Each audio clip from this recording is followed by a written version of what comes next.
Hi, everybody. So today is family movie night. I'm not sure what I'm going to post this on Saturday or Sunday. So today is family movie night, whichever day you're seeing it. And I hope you're having a great weekend. And we've been doing Teen Movie Month, which is so much fun. And this is the chance I have to talk about a little bit edgier, a little bit more mature films than I typically cover for family movie night. And I've been doing this for years and years. So I've covered tons of teen movies over the years. You definitely want to check out the playlist for all my Teen Movie Month reviews. And today we are actually covering one that I had not seen. This was a blind spot for me for whatever reason. I'm not even sure why, but I had never seen Pretty in Pink.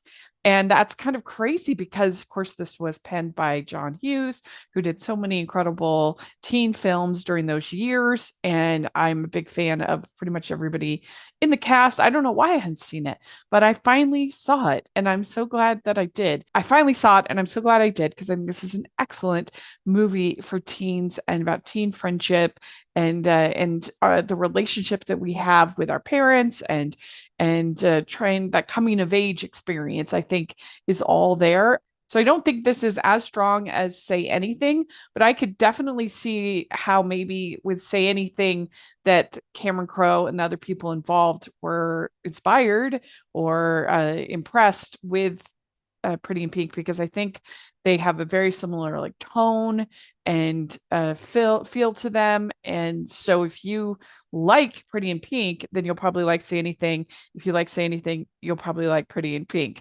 And so basically, Pretty in Pink is about this girl named Andy, and she's kind of a charming nerd, I guess you might say, like a little bit like beatnik, a little bit in counterculture kind of a thing. But she's very pretty. She's has her friends and is well liked, and her best friend is this nerdy, super nerdy guy named Ducky, is his nickname. And I know there's lots of discussion. Some people think, well, Ducky should have gotten the girl because it was like a friends to lovers arc.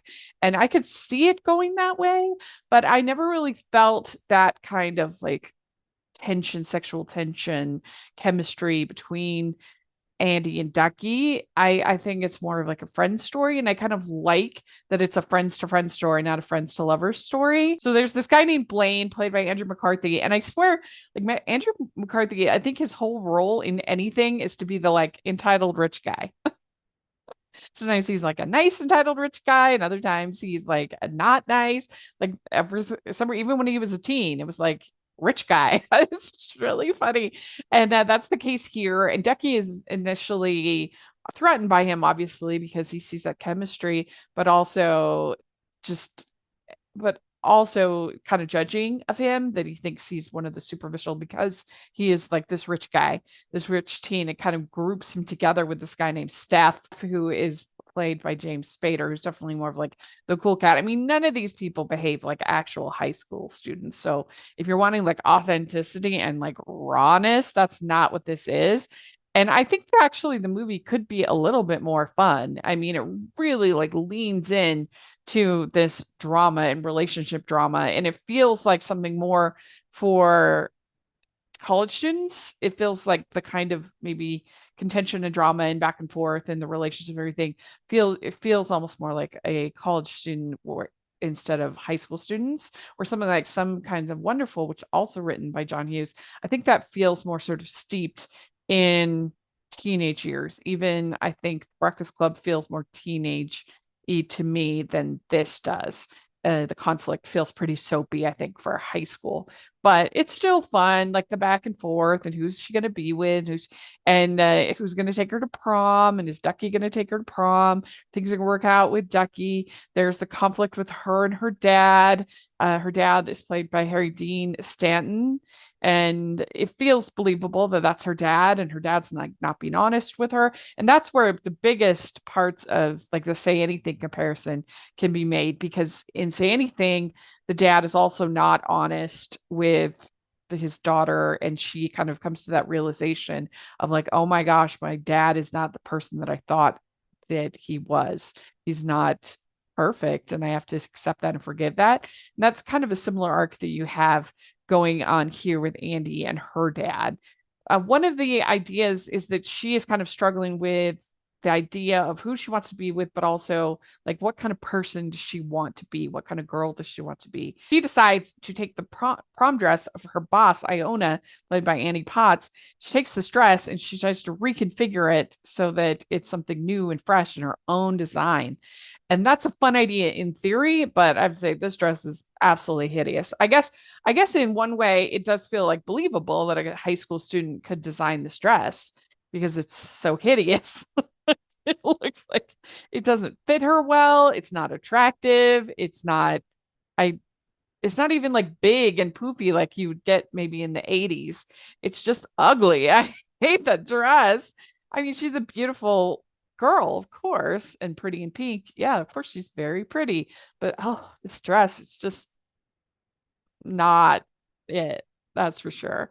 So that was kind of funny. Like the big, oh my gosh, look what you did with this dress. I'm like, ooh, that dress is hideous. But I think that she does have pretty good chemistry with Andrew McCarthy. I feel satisfying in the end that they are together.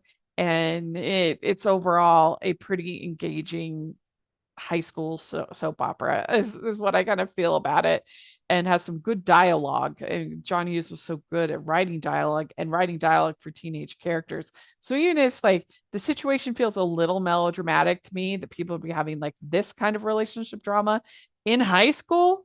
I mean, nobody. I knew a couple people that had relations, but it was all pretty tame. High school drama. This is like a soap opera, but the dialogue between the characters is actually quite good and authentic, and the acting is quite good, and it's got great fashion except for the dress.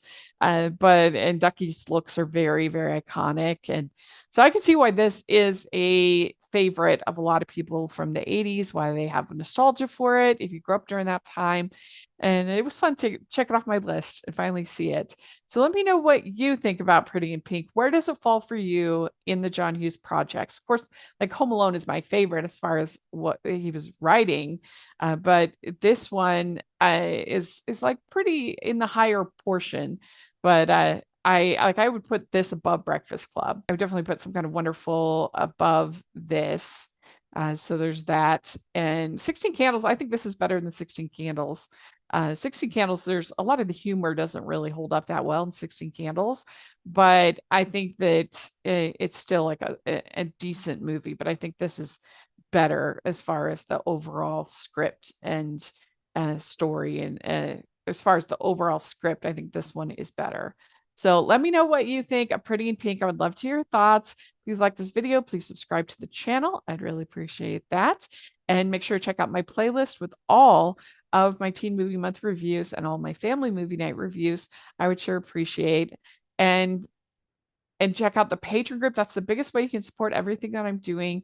And you get to be part of watch-alongs and bonus episodes. It's a lot of fun. Check out the merch store. Got lots of fun designs in the merch store. So I would really appreciate it. And thanks again. We'll talk to y'all later. Bye.